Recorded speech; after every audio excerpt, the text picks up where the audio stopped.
নমস্কার, দেখছেন কলকাতা টিভি। সঙ্গে রয়েছে অনন্যা। শুরু করছে সংবাদ সারাদিন। কলকাতা ফুটবল প্রিমিয়ার লিগে ম্যাচ ফিক্সিং এর ঘটনায় বেলঘরিয়া ফিডার রোড থেকে গ্রেপ্তার করা হলো দুজনকে। আকাশ দাস এবং তার সঙ্গে আরেক যুবককে গ্রেপ্তার করা হয়েছে।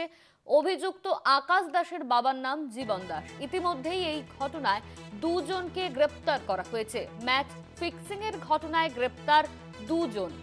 কলকাতা ফুটবল প্রিমিয়ার লিগে ম্যাচ ফিক্সিং এর ঘটনায় বেলঘরিয়ার ফিডার রোড থেকে দুজনকে গ্রেপ্তার করা হয়েছে।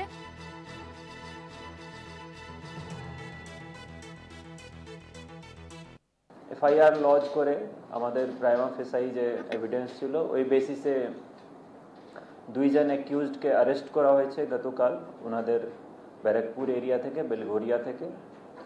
প্রথম হচ্ছেন আকাশ Das. He is team manager of Khidirpur Sporting Club. Second person is Rahul Saha alias Raj. ইনি হচ্ছেন media manager of Khidirpur sporting club. ইনাদের এগেনস্টে আমরা এভিডেন্স পেয়েছি, সো অন দ্যাট বেসিস ইনাদেরকে অ্যারেস্ট করা হয়েছে।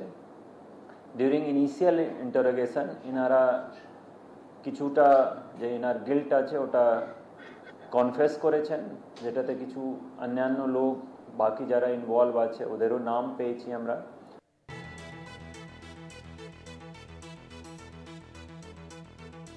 এই নিয়ে আমরা সরাসরি নিউজ রুম থেকে রয়েছেন আমাদের প্রতিনিধি রিয়া মাঝি। রিয়া, কলকাতা ফুটবল প্রিমিয়ার লিগে ম্যাচ ফিক্সিং আর সেই ঘটনায় ইতিমধ্যে গ্রেপ্তার করা হয়েছে বেলঘরিয়া ফিডার রোড থেকে দুজনকে। পুলিশের তরফে কি প্রতিক্রিয়া? একদমই, দেখো তোমাকে জানিয়ে রাখবো যে গতকাল এই দুজনকে গ্রেপ্তার করা হয়েছে, যেখানে আকাশ দাস যিনি কিনা টিম ম্যানেজার এবং একই সঙ্গে রাহুল সাহা সে মিডিয়া ম্যানেজমেন্ট করতো খিদিরপুর স্পোর্টিং ক্লাবের বলে এমনটাই কিন্তু পুলিশ সূত্রে জানা গিয়েছে।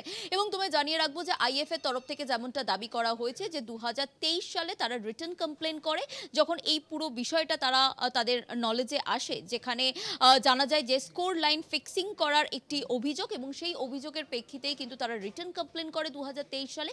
এবং তারপরে বারবার কলকাতা পুলিশের কাছে তারা চিঠি দেন যাতে এই বিষয়টা তারা নলেজে রাখেন। অন্যদিকে কলকাতা পুলিশের তরফ থেকে বলা হয়েছে যে এই যে ফিক্সিং এর যে অভিযোগ, সেই অভিযোগ কিন্তু খতিয়ে দেখা হয়েছে বিভিন্ন সময়, এবং সেটাতে বেশ কিছুটা সময় লেগে গেল। কারণ এই খেলাতে একটা প্লেয়ার সে গোল করতে পারছে না, সে কি কারণে করতে পারছে না, নাকি সে ইচ্ছে করে করতে পারছে না, সেটা কিন্তু তদন্তের আওতায় আনতে বেশ কিছুটা সময় লাগে।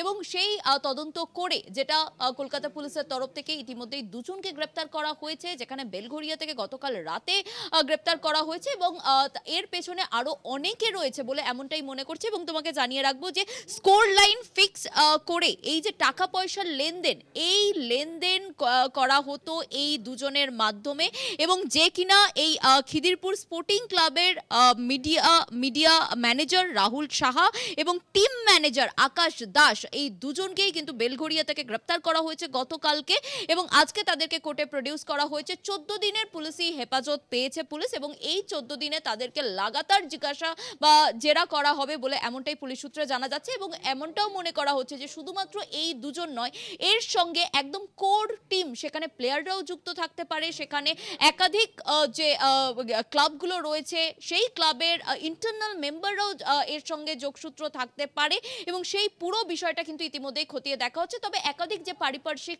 প্রমাণ বা ডিজিটাল এভিডেন্স, সেটা কিন্তু ইতিমধ্যেই পুলিশের হাতে, এবং সেই কারণেই এই দুজনকে গ্রেপ্তার করা হয়েছে।